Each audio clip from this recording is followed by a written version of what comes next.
Guys, papabapping natin to dito sa tropa ko, kay Ronald. Tapos retouch na rin dun sa mga konting tama lang naman niya na kailangan i-retouch. Ito yung spoiler na ito, ayan.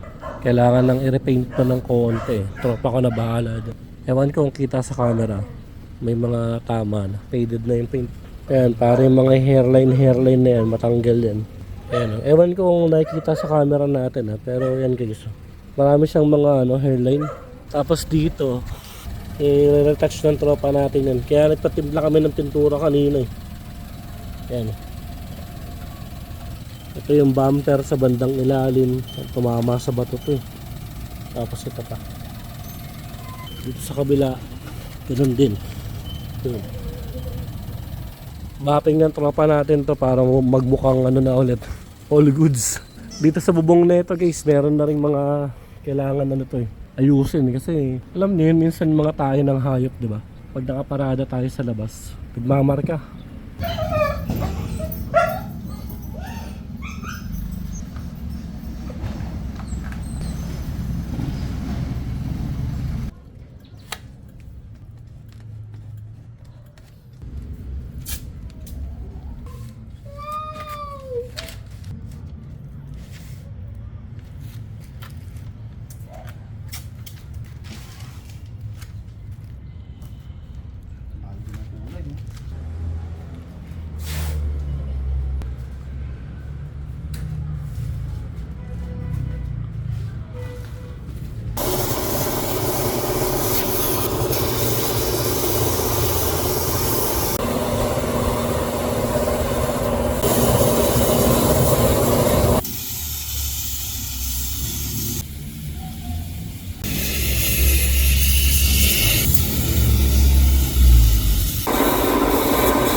Okay guys, eto, all goods na yung Toyota Vigo natin. Halos magdadalawang linggo na rin simula nung natapos to ng tropa. Ngayon lang kasi ulit ako nakalabas, kaya ngayon ko lang siya mabibidyohan after 2 weeks. Eto, tara, pakita ko sa inyo yung mga inayos dito ng tropa natin. Eto yung sa bumper guys, yung sa video natin, di ba, nung una. May tama yan dito. Minasilyahan yan, sobrang nipis. Tapos yan, top up ng paint. Sobrang linis, grabe, parang wala nangyari. Kabilaan yan, pati dito sa kabila. Yan. Yan. Sobrang linis. Ang ganda ng pagkaka top up ng tropa natin dito. Tapos syempre diretso bapping yan, buong sasakyan. Yung spoiler yung pinaka dito eh, worst. Pero ngayon tignan nyo ng itsura. Ayan kala mo pinalitan ng bago eh.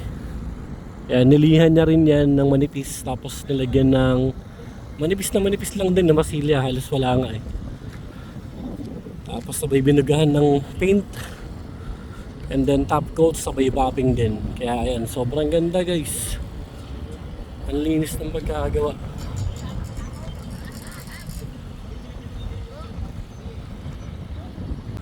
Malupit talaga bumanat yung tropa natin eh, si Ronald.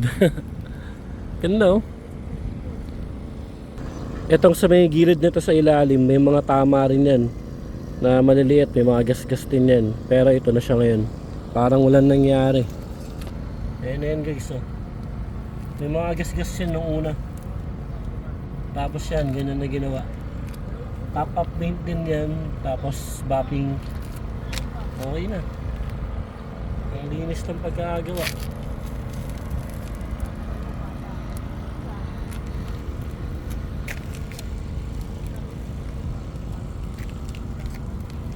Ayun yung mga pinaretouch ko sa kanya dito sa bumper, kabilaan, dulo. Tapos yung gilid na to, yung sa kabila okay yun eh. Ito lang yung may tama. Tapos yung spoiler. Tapos binapig na rin to ng buo. Ito ikutan natin ng buo.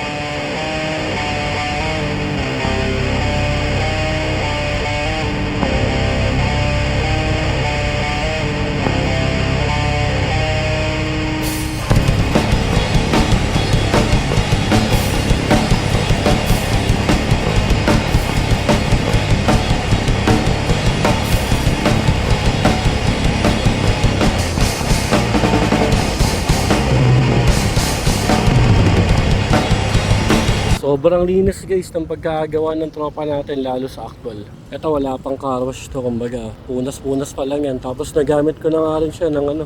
Ito magdadalawang linggo na.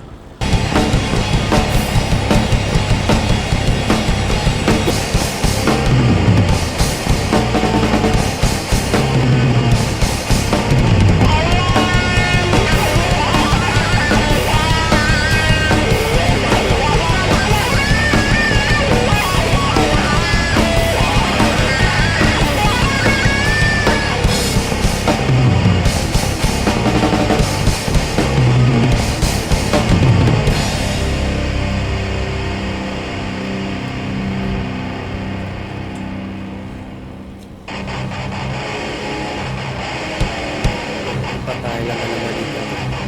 Special na lang.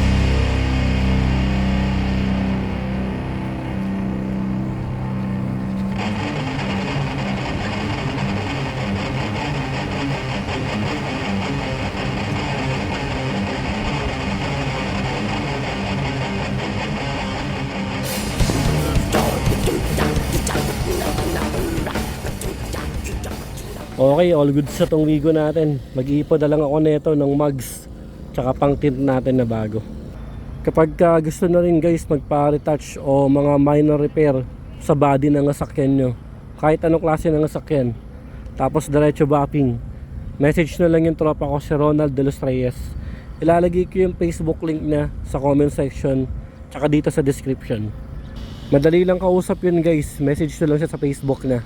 Madalas naman ako online nun kaya manay-replyan kayo nun. Yung location niya sa Valenzuela lang, along Tamaraw Hills. Ipabash ko dito sa screen yung exact location. Gumagawa din siya ng mga home service.